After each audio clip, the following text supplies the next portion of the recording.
욥기 제19장. 욥이 대답하였다. 내가 언제까지 내 마음을 괴롭히며 어느 때까지 말로써 나를 산산조각 내려느냐. 너희가 나를 모욕한 것이 이미 수십 번이거늘 그렇게 나를 학대하고도 부끄럽지도 않느냐. 참으로 내게 잘못이 있다 하더라도 그것은 내 문제일 뿐이고 너희를 괴롭히는 것은 아니다.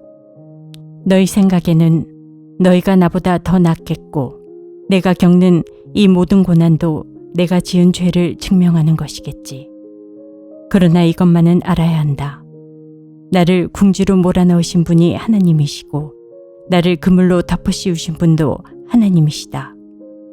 폭력이다 하고 부르짖어도 듣는 이가 없다. 살려달라고 부르짖어도 귀를 기울이는 이가 없다. 하나님이 내가 가는 길을 높은 담으로 막으시니 내가 지나갈 수가 없다. 내 가는 길을 어둠으로 가로막으신다. 내 영광을 거두어 가시고 머리에서 면류관을 벗겨 가셨다. 내 온몸을 두들겨 패시니 이젠 내게 희망도 없다. 나무 뿌리를 뽑듯이 내 희망을 뿌리채 뽑아버리셨다. 하나님이 내게 불같이 노하셔서 나를 적으로 여기시고 나를 치시려고 군대를 보내시니 그 군대는 나를 치려고 길을 닫고 내 집을 포위하였다. 그가 내 가족을 내게서 멀리 떠나가게 하시니 나를 아는 이들마다 낯선 사람이 되어버렸다. 친척들도 나를 버렸으며 가까운 친구들도 나를 잊었다. 내 집에 머무르는 나그네와 내 여종들까지도 나를 낯선 사람으로 대하니 그들의 눈에 나는 완전히 낯선 사람이 되고 말았다. 종을 불러도 대답조차 안 하니 내가 그에게 애걸하는 신세가 되었고 아내조차 내가 살아 숨쉬는 것을 싫어하고 친형제들도 나를 역겨워한다. 어린 것들까지도 나를 무시하며 내가 일어나기만 하면 나를 구박한다. 친한 친구도 모두 나를 꺼리며 내가 사랑하던 이들도 내게서 등을 돌린다. 나는 피골이 상접하여 뼈만 앙상하게 드러나고 잇몸으로 겨우 연명하는 신세가 되었다. 너희는 내 친구들이니 나를 너무 구박하지 말고 불쌍히 여겨다오. 하나님이 손으로 나를 치셨는데 어찌하여 너희마저 마치 하나님이라도 된 듯이 나를 핍박하느냐. 내 몸이 이 꼴인데도 아직도 성에 차지 않느냐. 아, 누가 있어 내가 하는 말을 듣고 기억하여 주었으면. 누가 있어 내가 하는 말을 비망록에 기록하여 주었으면. 누가 있어 내가 한 말이 영원히 남도록 바위에 글을 새겨 주었으면.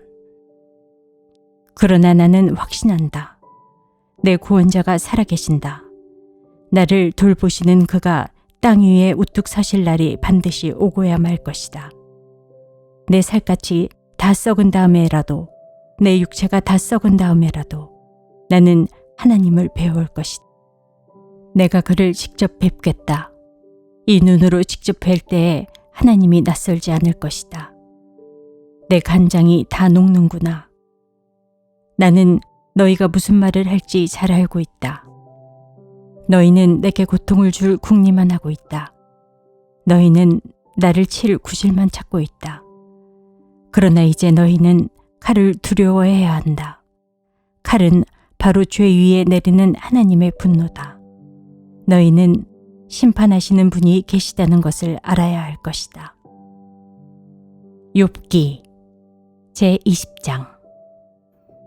나아맛 사람 소발이 대답하였다.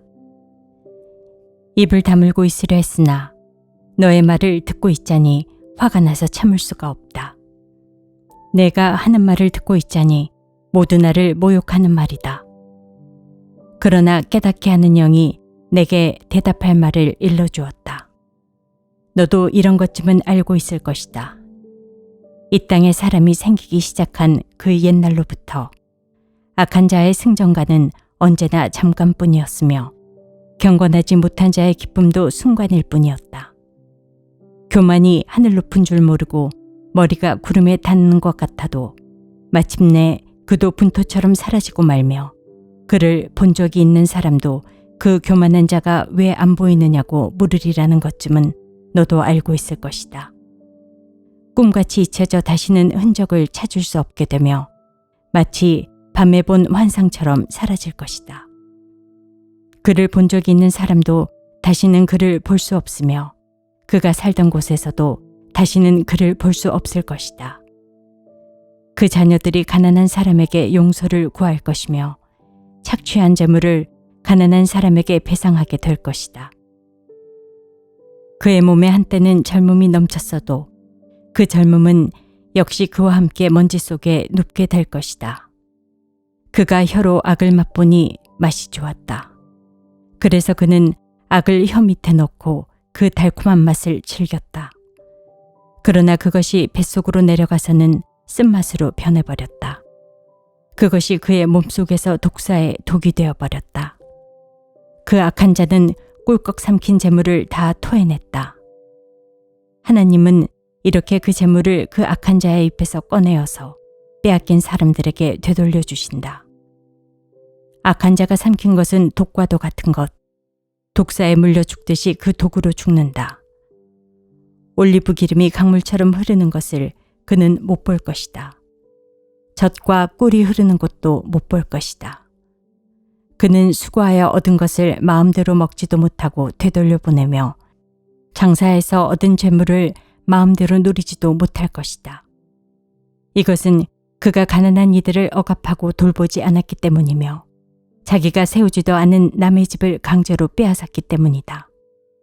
그는 아무리 가져도 만족하지 못한다. 탐욕에 얽매여 벗어나지를 못한다. 먹을 때에는 남기는 것 없이 모조리 먹어치우지만 그의 번영은 오래가지 못한다. 성공하여 하늘 끝까지 이를 때에 그가 재앙을 만나고 온갖 불운이 그에게 밀어닥칠 것이다. 그가 먹고 싶은 대로 먹게 놓아두어라. 하나님이 그에게 맹렬한 진노를 퍼부으시며 분노를 비처럼 쏟으실 것이다. 그가 철무기를 피하려 해도 놋화살이 그를 꿰뚫을 것이다. 등을 뚫고 나온 화살을 빼낸다 하여도 쓸개를 휘젓고 나온 번쩍이는 활촉이 그를 겁에 질리게 할 것이다. 그가 간직한 평생 모은 재산이 삽시간에 없어지고 풀무지를 하지 않아도 저절로 타오르는 불길이 그를 삼킬 것이며 그 불이 집에 남아있는 사람들까지 사를 것이다. 하늘이 그의 죄악을 밝히 드러내며 땅이 그를 고발할 것이다. 하나님이 진노하시는 날에 그 집의 모든 재산이 홍수에 쓸려가듯 다 쓸려갈 것이다. 이것이 악한 사람이 하나님께 받을 몫이며 하나님이 그의 것으로 정해주신 유산이 될 것이다. 욥기 제21장. 욥이 대답하였다. 너희는 내 말을 건성으로 듣지 말아라. 너희가 나를 위로할 생각이면 내가 하는 말에 귀를 기울여라. 그것이 내게는 유일한 위로이다. 내게도 말할 기회를 좀 주어라. 조롱하려면 내 말이 다 끝난 다음에나 해라. 내가 겨우 썩어질 육신을 두고 논쟁이나 하겠느냐. 내가 이렇게 초조해하는 데에는 그럴 이유가 있다. 내 공경을 좀 보아라. 놀라지 않을 수 없을 것이다. 기가 막혀 손으로 입을 막고 말 것이다. 내게 일어난 일은 기억에 떠올리기만 해도 떨리고 몸에 소름이 끼친다. 어찌하여 악한 자들이 잘 사느냐? 어찌하여 그들이 늙도록 오래 살면서 번영을 누리느냐? 어찌하여 악한 자들이 자식을 낳고 자손을 보며 그 자손이 성장하는 것까지 본다는 말이냐? 그들의 가정에는 아무런 재난도 없고 늘 평화가 깃들며 하나님마저도 채찍으로 치시지 않는다. 그들의 수소는 틀림없이 새끼를 베게 하며 암소는 새끼를 벨 때마다 잘도 낳는다. 어린 자식들은 바깥에다가 풀어놓으면 양떼처럼 뛰논다.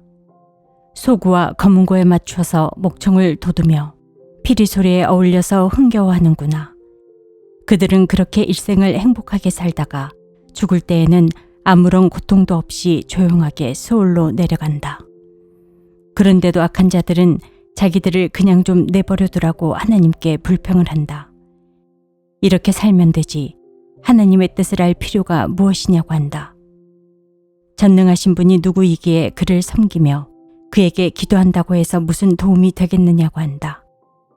그들은 자기들의 성공이 자기들 힘으로 이룬 것이라고 주장하지만 나는 그들의 생각을 용납할 수 없다.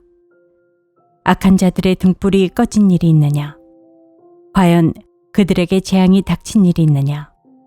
하나님이 진노하시어 그들을 고통에 빠지게 하신 적이 있느냐? 그들이 바람에 날리는 건불과 같이 된 적이 있느냐? 폭풍에 날리는 겨와 같이 된 적이 있느냐?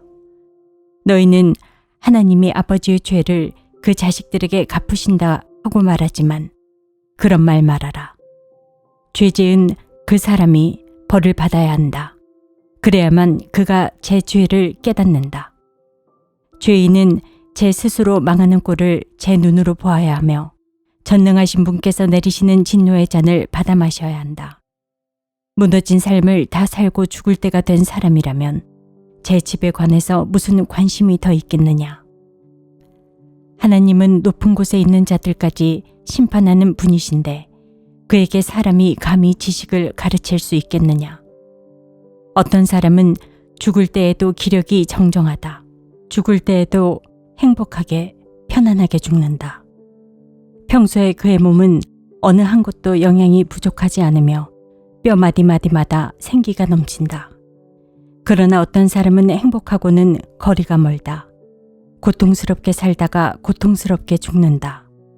그러나 그들 두 사람은 다 함께 티끌 속에 눕고 말며 하나같이 구더기로 덮이는 신세가 된다. 너희의 생각을 내가 잘 알고 있다. 너희의 속셈은 나를 해하려는 것이다. 너희의 말이 새도 부리던 자의 집이 어디에 있으며 악한 자가 살던 집이 어디에 있느냐 한다. 너희는 세상을 많이 돌아다닌 견문 넓은 사람들과 말을 해본 일이 없느냐. 너희는 그 여행자들이 하는 말을 알지 못하느냐. 그들이 하는 말을 들어보아라. 하나님이 진노하셔서 재앙을 내리셔도 항상 살아남는 사람은 악한 자라고 한다. 그 악한 자를 꾸짖는 사람도 없고 그가 저지른 대로 징벌하는 이도 없다고 한다. 그가 죽어 무덤으로 갈 때에는 그 화려하게 가꾼 무덤으로 갈 때에는 수도 없는 조객들이 장래 행렬을 따르고 골짜기 흙마저 그의 시신을 부드럽게 덮어준다고 한다. 그런데 어찌하여 너희는 빈말로만 나를 위로하려 하느냐. 너희가 하는 말은 온통 거짓말뿐이다.